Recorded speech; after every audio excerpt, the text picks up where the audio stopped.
Gênesis capítulo 49, do versículo 9 em diante. Judá é leãozinho, da presa subiste, filho meu. Encurva-se e deita-se como leão, e como leoa, quem o despertará? O cetro não se arredará de Judá, nem o bastão de entre seus pés, até que venha Siló, e a ele obedecerão os povos. Ele amarrará o seu jumentinho à vide, e ao filho da sua jumenta, a videira mais excelente. Ele lavará as suas vestes no vinho, e a sua capa em sangue de uvas. Aleluia. Vamos para frente agora, para o Novo Testamento, para Mateus capítulo 21. E eu vou ler do 1 até o 14.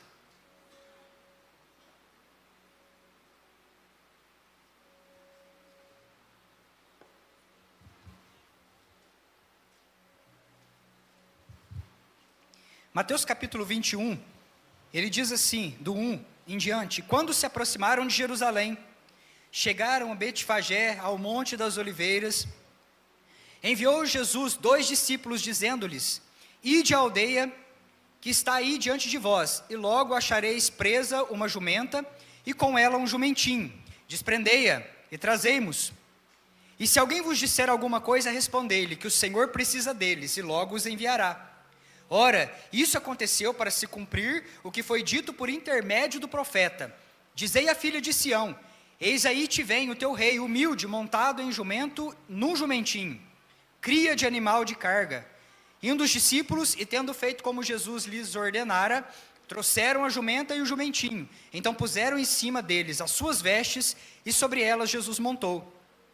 E a maior parte da multidão estendeu as suas vestes pelo caminho, e os outros cortaram ramos de árvore, espalhando pela estrada. E as multidões, tanto as que o precediam, como as que o seguiam, clamavam: Hosana ao filho de Davi, bendito o que vem em nome do Senhor, Hosana nas maiores alturas. E entrando ele em Jerusalém, toda a cidade se alvoroçou, e perguntaram: quem é este? As multidões clamavam: este é o profeta Jesus de Nazaré da Galileia. E tendo Jesus entrado no templo, expulsou todos os que ali vendiam e compravam, e também derrubou as mesas dos cambistas e as cadeiras dos que vendiam pombos. E disse-lhes: está escrito, a minha casa será chamada casa de oração. Vós, porém, a transformais em covil de salteadores. Vieram a ele no templo cegos e coxos, e ele os curou. Mas vendo os principais sacerdotes e escribas as maravilhas que Jesus fazia, e os meninos clamando: Hosana ao filho de Davi, indignaram-se e perguntaram-lhe: ouves os que estão dizendo? Respondeu-lhe Jesus: sim, nunca lestes? Da boca dos pequeninos e das crianças de peito tiraste o perfeito louvor. Aleluia, glória a Deus. Irmãos, muitos anos separam esses dois textos aqui. O primeiro deles, Jacó, já prestes a morrer, Jacó, no leito de morte, ele chama os seus filhos para abençoar os seus filhos.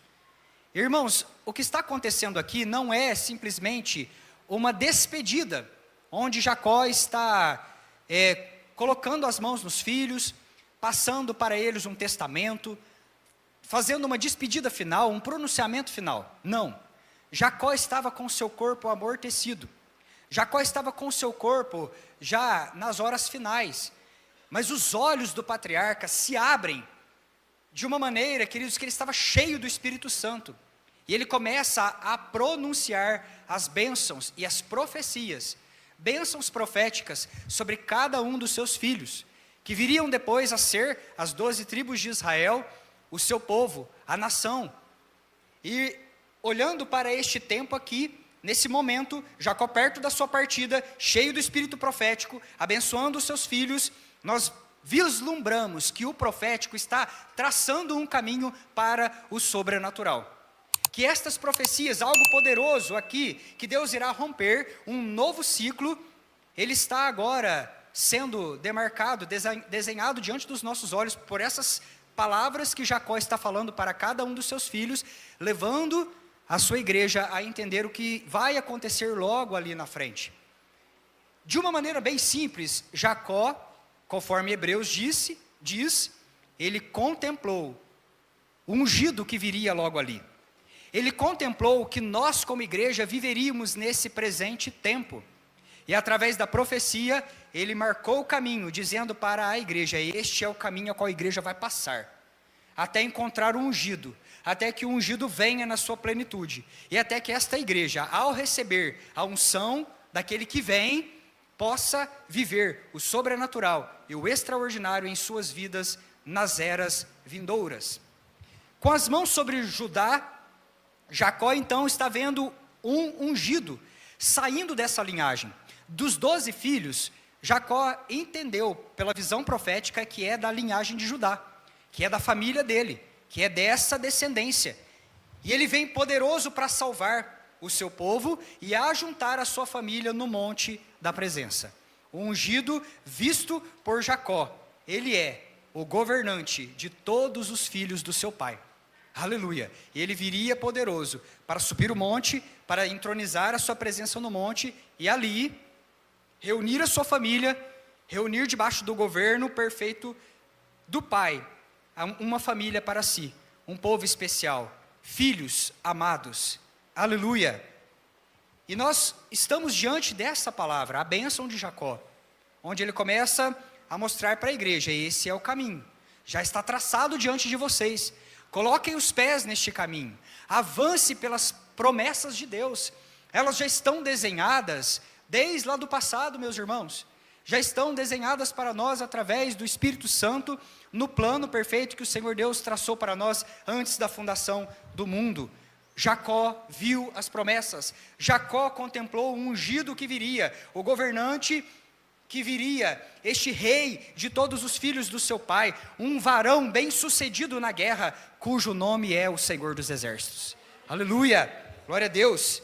Este nome poderoso, nome do Senhor das batalhas, aquele que não conhece a derrota, aquele que não conhece perder alguma batalha, aquele que destronará, derrotará todos os inimigos de nosso Pai. Aleluia, Ele é santo, Ele é digno, Ele é poderoso, Ele é aquele que é o louvor de todos os santos, Ele é o santo dos santos, o rei dos reis, o senhor dos senhores. O ungido é o leão da tribo de Judá. O ungido é o leão da tribo de Judá. Aleluia, aleluia. Esse rei salvador, libertador, ele é como um leão. É apresentado como um leão nessa profecia. Ah, queridos, ele é o leão da tribo de Judá. Esse ungido vem, esse ungido caminha no nosso meio. E se ele domina a circunstância, essa circunstância não pode resistir à sua força. Você já parou para pensar nisso, queridos? Que quando o teu rei, que é o leão da tribo de Judá, domina com a sua força poderosa uma circunstância, esta circunstância não pode resistir ao seu poder. Isso significa que não existe enfermidade, escassez, problema, não existe coisas nessa terra, poderes nessa terra, que possam levantar a mão poderosa do leão da tribo de Judá, quando ele decide subjugar essa circunstância.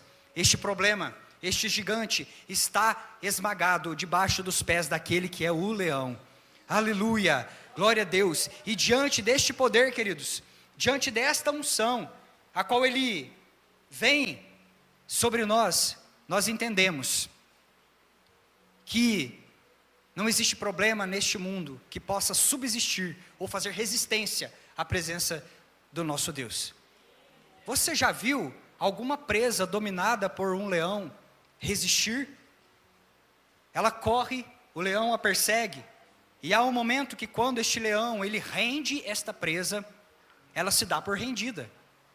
E nós entendemos que olhando para trás, para esse ano de 2025, olhando para as circunstâncias, muitas das vezes adversas que nós vivemos, olhando para problemas, escassez, doença, perda, luto, enfermidade, impossibilidades, queridos, todas elas estão subjugadas debaixo dos pés daquele que é o santo, daquele que é o leão, daquele que é o Rei dos Reis, o Senhor dos Senhores. E os inimigos dessa terra não podem fazer resistência àquele que é poderoso nas batalhas. Aleluia! Aquele que quando destrói os inimigos, inimigo nenhum se levanta para vingá-lo. Você já viu na natureza alguma vez alguma daquelas hienas retornar para exigir vingança contra um leão que acabou com a matilha delas? De jeito nenhum, queridos. Que inimigo ousará bater na tua porta para exigir vingança, quando quem guarda os teus umbrais é o leão da tribo de Judá? Aleluia! Que inimigo ousará bater na tua porta para exigir alguma coisa, quando foi ele que cobriu a tua porta com o sangue dele? Aleluia, ele é o leão da tribo de Judá. E quando ele subjuga circunstância nenhuma, faz resistência ao seu poder. Quem é esse, o Rei da Glória? O Senhor forte e poderoso, o Senhor poderoso na guerra. Aleluia. Pergunte para este irmão aí que está do seu lado, diga para ele, quem é esse, o Rei da Glória? Ora, querido, responda para ele com um sorriso, o Senhor forte e poderoso. Poderoso na batalha. Aleluia. Glorifique a ele. Renda a ele algumas palmas nessa noite, porque ele é merecedor.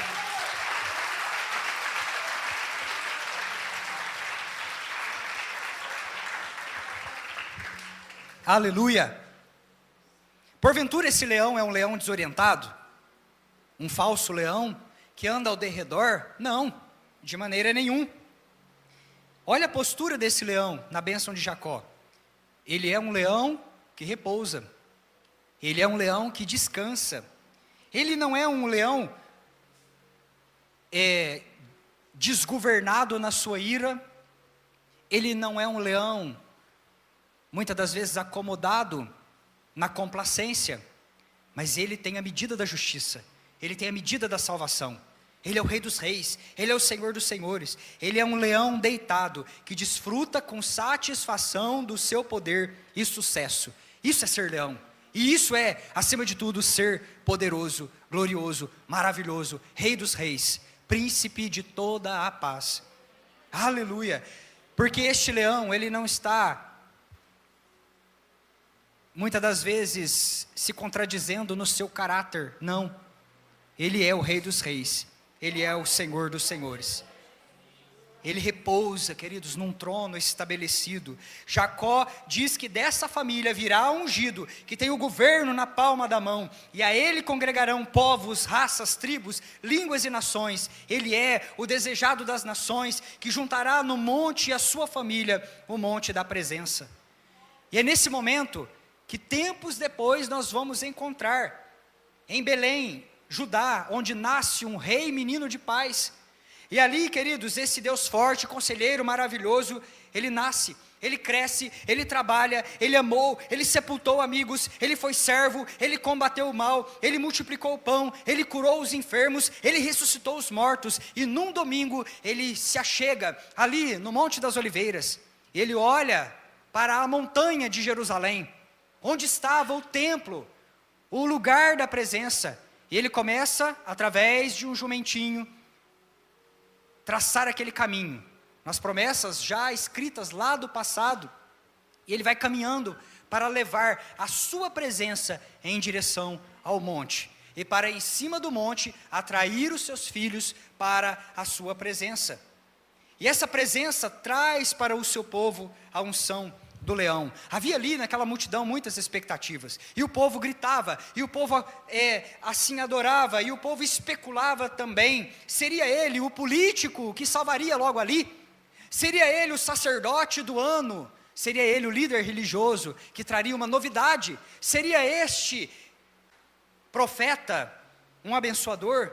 Ele sobe o monte, e ele leva para o templo a sua presença, e ele chega no templo, e ele chega no monte, e ali estava o templo, queridos, totalmente corrompido. Aqueles que eram os guardadores, os zelosos da presença, tinham se corrompido. As pessoas tinham a opção de levar o sacrifício a Jerusalém para fazer lá no templo, caminhando e vindo das suas casas, lá das suas tribos, longe, distante. Mas, queridos, E elas tinham também a opção de chegar no templo e adquirir ali, por um preço justo, um preço que facilitasse a jornada deles em direção ao trono e a presença que estava ali, em cima da arca, em cima ali do lugar do Santo dos Santos, aliás. Eles tinham essa opção, mas aquele bazar dos filhos de Anás fizeram da casa de Deus um covil de ladrões, e o templo do Senhor estava corrompido. E o ungido agora começa a virar as mesas de uma teologia falha, mesas da religiosidade e seus dogmas, mesas da corrupção, mesas da apatia espiritual, mesas do comodismo, mesas comuns que estavam ali. Ele começa a virar aquelas mesas, o ungido, e ele diz: a minha casa, ela será chamada casa de oração para todos os povos.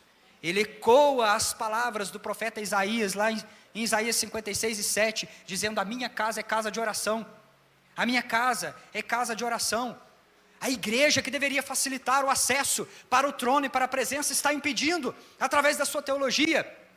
Os escolhidos que deveriam estar facilitando o povo de se achegar ao trono, estão corrompendo e colocando empecilho onde não há empecilho, porque uma profecia foi traçada, e os filhos agora têm acesso à mesa do Pai, e a unção que está disponível ali para eles. E ele começa a limpar tudo aquilo, e a deixar o caminho livre, para que os filhos viessem e desfrutassem dessa presença. Religiosos da época formaram uma barreira, mas esse ungido vem e limpa e tira, trazendo um novo sentido para o povo e para a sua igreja. E esse ungido foi odiado, foi crucificado, morreu. Mas a boa notícia, queridos, é que ele ressuscitou ao terceiro dia, e tendo triunfado sobre principados e potestades, subiu aos céus como vencedor.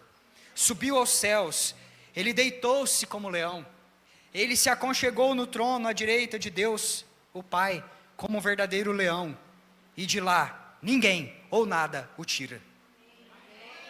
Aleluia, aleluia. E desse trono elevado, ninguém ou nada nesse mundo pode movê-lo. Glorifica o nome do Senhor Jesus. Aleluia. Queridos, esse ungido tem nome, e o nome dele é um nome que está acima de todo nome. Esse ungido tem nome, e o nome dele é Jesus, Yeshua HaMashiach. Aleluia. Ele veio no passado como Jesus o Salvador, ele vem hoje como ungido, e ele virá nas nuvens como Filho do Homem, e todo olho o verá, e toda boca vai confessar, queridos. 2026 é o ano da excelência do Rei Jesus. 2026 é o ano da excelência, e o ungido vem a nós, trazendo consigo a unção, movendo esta igreja do comum para o sobrenatural de Deus, queridos. Não há espaço mais para você, como igreja, num lugar comum, porque o Espírito Santo de Deus vai te batizar com a unção, e vai te levar a lugares excelentes. Aleluia. E é por isso que este Espírito Santo está limpando a nossa casa de toda a apatia espiritual. É por isso que esse Espírito Santo está virando mesas. É por isso que esse Espírito Santo, este ungido, está no nosso meio, tirando a corrupção, para que Jerusalém, casa de Deus, Filadélfia, se torne um rio de águas vivas, curando a cidade de Alfenas. Curando a cidade de Alfenas. Deus deseja reunir os seus filhos em cima do monte, no lugar da presença, junto da sua presença. Este sempre foi o desejo de Deus, o nosso Pai. Aleluia. Filadélfia, se prepare para receber o Rei que vem. Se prepare para receber o Rei que vem. Aleluia. Aleluia. Aleluia.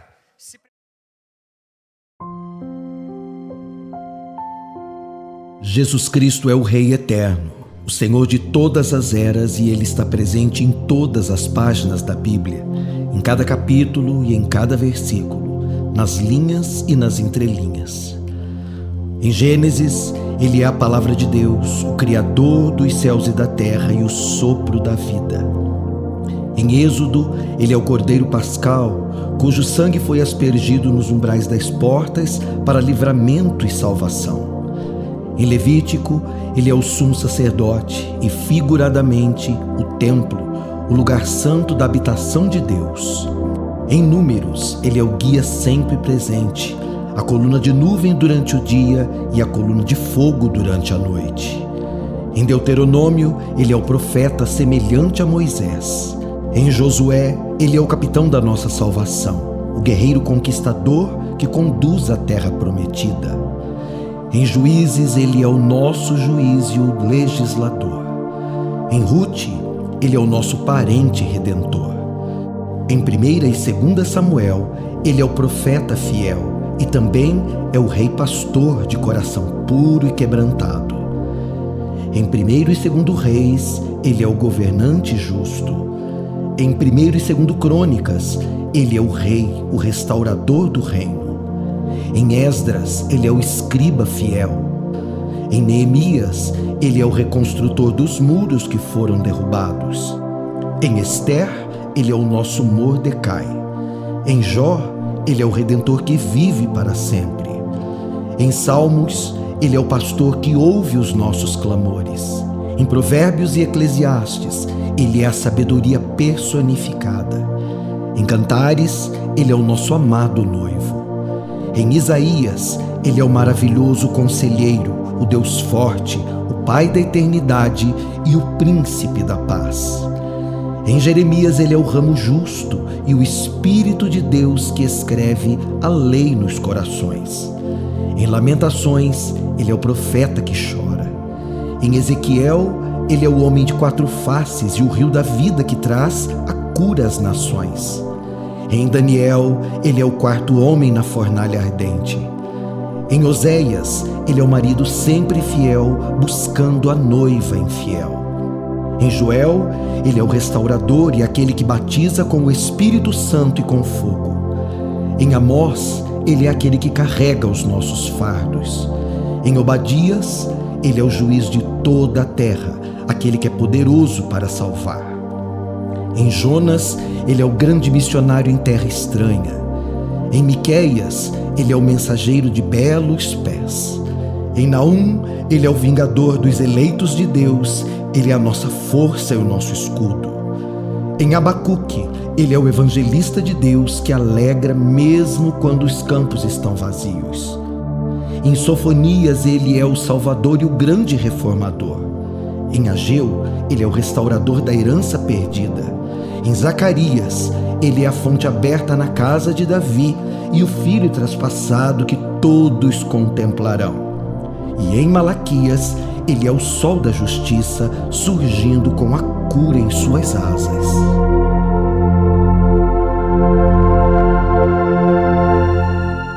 Em Mateus, ele é o rei dos judeus. Em Marcos, ele é o servo sofredor. Em Lucas, ele é o Filho do Homem, o Salvador que nasceu na cidade de Davi. Em João, ele é o Verbo vivo que se fez carne e habitou no meio de nós. Em Atos, ele é o Salvador do mundo e o Cristo ressuscitado. Em Romanos, ele é a justiça de Deus e o nosso justificador. Em 1ª e 2ª Coríntios, ele é a rocha, o Pai de Israel, o triunfante, aquele que dá vida ao seu povo. Em Gálatas, ele é a verdadeira liberdade. Em Efésios, ele é o cabeça da igreja e a armadura de justiça. Em Filipenses, ele é o Deus que supre todas as nossas necessidades. Em Colossenses, ele é a plenitude e o primogênito de toda a criação. Em 1ª e 2ª Tessalonicenses, ele é a nossa esperança. Em 1ª e 2ª Timóteo, ele é o único mediador entre Deus e os homens. Em Tito, ele é a verdade, ele é o nosso fiel pastor. Em Filemon, ele é o benfeitor e o redentor que nos restaura o serviço. Em Hebreus, ele é a perfeição e o grande sumo sacerdote. Em Tiago, ele é a vida e o poder por trás da nossa fé. Em 1ª e 2ª Pedro, ele é a pedra angular. Em 1ª, 2ª e 3ª João, ele é a vida, o modelo, a motivação. Ele é o advogado intercedendo por nós com a sua justiça. Em Judas, ele é Deus, o Salvador, o fundamento da nossa fé, aquele que nos impede de tropeçar e nos apresenta irrepreensíveis diante do Pai. E em Apocalipse, Ele é o Rei que há de vir. Ele é o Alfa, o Ômega, o Cordeiro imolado antes da fundação do mundo. Ele é o Rei dos Reis e o Senhor dos Senhores. Sempre foi sobre Ele. Ele é o centro de tudo. Ele é o primeiro e o último, o princípio e o fim. Ele é o guardião da criação e o criador de todas as coisas. Ele é o arquiteto do universo e o administrador de todos os tempos. Ele sempre foi, sempre é e sempre será. Imóvel, inalterado, invicto e jamais derrotado. Ele foi ferido e trouxe a cura. Ele foi transpassado em sua dor. E ele foi perseguido, mas trouxe a liberdade. Ele morreu e trouxe a vida. Ele ressuscitou e traz poder. Ele reina e ele traz paz. O mundo não consegue compreendê-lo. Os exércitos não conseguem derrotá-lo. As escolas não conseguem explicá-lo e os líderes não conseguem ignorá-lo. Herodes não conseguiu matá-lo. Os fariseus não conseguiram confundi-lo. As pessoas não conseguiram contê-lo. Nero não conseguiu esmagá-lo. Hitler não conseguiu silenciá-lo. A nova era não conseguiu substituí-lo. E a ciência não consegue explicá-lo. Ele é santo, ele é justo, é poderoso, ele é forte, ele é puro. Os seus caminhos são retos e a sua vontade é imutável. Ele é o meu Redentor, ele é o meu Salvador, ele é o meu guia, ele é a minha paz. Ele é a minha alegria, ele é o meu consolo, ele é o meu Senhor. Ele é Yeshua HaMashiach, o esperado. Sim, tu és o meu tudo.